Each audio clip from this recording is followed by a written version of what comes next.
Medical ತ್ಯಾಜ್ಯ ವಸ್ತುಗಳು ಪತ್ತೆ. ಜನರ ಆತಂಕಕ್ಕೆ ಕಾರಣವಾದ ಮೆಡಿಕಲ್ ತ್ಯಾಜ್ಯ. ನೆಲಮಂಗಲ ನಗರದ ಮಲ್ಲಾಪುರ ಗ್ರಾಮದ ಬಳಿ ಘಟನೆ ನಡೆದಿದ್ದು, ಎಲ್ಲೆಂದರಲ್ಲಿ ಅಪಾಯಕಾರಿ ಮೆಡಿಕಲ್ ತ್ಯಾಜ್ಯಗಳು ಬಿಸಾಡ್ತಾ ಇರುವುದಕ್ಕೆ ಸಾರ್ವಜನಿಕರ ತೀವ್ರ ಆಕ್ರೋಶ. ಸ್ಥಳಕ್ಕೆ ಭೇಟಿ ನೀಡಿದ ಪರಿಶೀಲನೆ ನಡೆಸಿದಂತಹ ನೆಲಮಂಗಲ ತಹಸೀಲ್ದಾರ್ ಮಲ್ಲೇಶ್ ಬಿ ಪೂಜಾರ್ ಕಿಡಿಗೇಡಿಗಳ ವಿರುದ್ಧ ತಕ್ಷಣವೇ ಎಫ್ಐಆರ್ ದಾಖಲಿಸಿ ಟಿಎಚ್ಒ ಅವರಿಗೆ ತಹಸೀಲ್ದಾರ್ ಸೂಚನೆ. ಜನರ ಜೀವನ ಜೊತೆ ಚೆಲ್ಲಾಟ ಆಡುವ ಮೆಡಿಕಲ್ ಮಾಫಿಯಾ ವಿರುದ್ಧ ಕಠಿಣ ಕ್ರಮದ ಎಚ್ಚರಿಕೆ.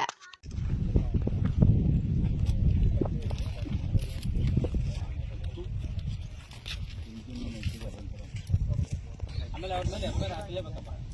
ಯಾರು ಮಾಡಿದ್ದಾರೆ ನಮ್ಮಲ್ಲಿ ನಾರ್ತ್ ಬೆಂಗಳೂರಿನ ಬಂದಿದೆ ಗೊತ್ತಿಲ್ಲ. ಎಲ್ಲ ಮೆಡಿಸಿನ್ಸ್ ಕಲೆಕ್ಟ್ ಮಾಡ್ತೀವಿ, ಟ್ಯಾಬ್ಲೆಟ್ ಬಾಕ್ಸ್ ತಗೊಂಡಿದ್ದಾರೆ, ಮೆಡಿಸಿನ್ ಕಲೆಕ್ಟ್ ಮಾಡಿಕೊಂಡು ಇನ್ವಾಯ್ಸ್ ಸಿಕ್ಕಿದ್ರೆ ಡಿ ಸಿ ಮೇಡಮ್ ಹೇಳಿದ್ರೆ ಎಫ್ಐಆರ್ ಆಗ್ತದೆ. ನಮ್ಮ ಕಂಟ್ರೋಲ್ ಕಡೆಯಿಂದನೇ ಎಫ್ಐಆರ್ ಆಗ್ಬೇಕಂತ ಹೇಳಿದ್ದಾರೆ ವೆರಿ ಕ್ಲಿಯರ್ ಆಗಿ.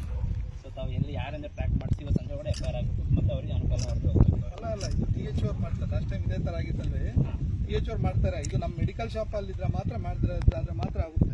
ಪ್ರೈವೇಟ್ ಬ್ಯಾಚ್ ಈ ಬ್ಯಾಚ್ ಎಲ್ಲ ಡಿಸ್ಟ್ರಿಬ್ಯೂಟ್ ಆಗಿದೆ ತಗೊಂಡು ಹಂಗೆ ಉಲ್ಟಾ ಹೋಗ್ಬೇಕು ಅಷ್ಟೇ. ಅಲ್ಲ ನೀವು ವೆರಿಫೈ ಮಾಡ್ತಾರೆ ನಮ್ಗೆ ಗೊತ್ತಪ್ಪ. ನಮ್ಮ ಇನ್ಸ್ಪೆಕ್ಟರ್ ಬರ್ತಾ ಇದ್ದಾರೆ.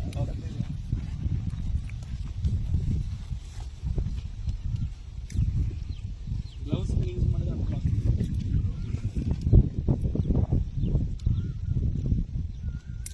ಟಿ.ಎಚ್. ಏನಾಯ್ತು ಬರ್ತಾರೆ ನನಗೆ ಫೋನ್ ಮಾಡಿಕೊಡ್ರಿ, ಮಾತಾಡಕ್ಕೆ ನೋಡ್ರಿ.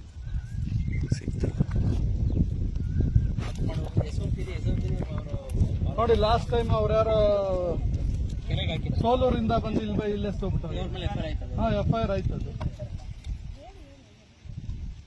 ಇದು ನಮ್ಮ ಇದ್ರಿಂದ ಮಾಡಲ್ಲ. ಇದೇನಾಗುತ್ತೆ ಬೇರೆ ಎಲ್ಲದು ಈ ಸರೌಂಡಿಂಗ್ ಬರೋದು. ಆಮೇಲೆ ಟಿ.ಎಚ್. ಏನ್ ಮಾಡಿದ್ದಾರೆ ಗೊತ್ತಾ ಸರ್,